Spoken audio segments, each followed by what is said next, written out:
Interesting facts about Kamal Haasan గారు. Fact 1. Kamal Haasan గారు తన డెబ్యూట్ ఫిలిం 4 years ఏజ్లో ఉన్నప్పుడే చేశారంట. ఈ మూవీ పేరు కళాతర్ కన్నమ్మ. ఈ మూవీలో కమల్ హాసన్ గారు యాక్ట్ చేసినందుకు best actor president medal award ఇచ్చారంటే ఆలోచించండి. ఫ్యాక్ట్ 2.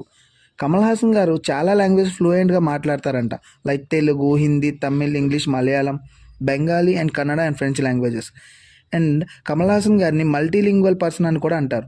అంటే ఎవరైతే 4 లాంగ్వేజెస్ కన్నా ఎక్కువ మాట్లాడతారో వాళ్ళని మల్టీలింగ్వల్ పర్సన్స్ అని అంటారు. ఫ్యాక్ట్ 3. కమల్ హాసన్ గారు ఇప్పటికీ 230 ఫిలిమ్స్లో యాక్ట్ చేశారు, ఇంక్లూడింగ్ ఆల్ ద లాంగ్వేజెస్.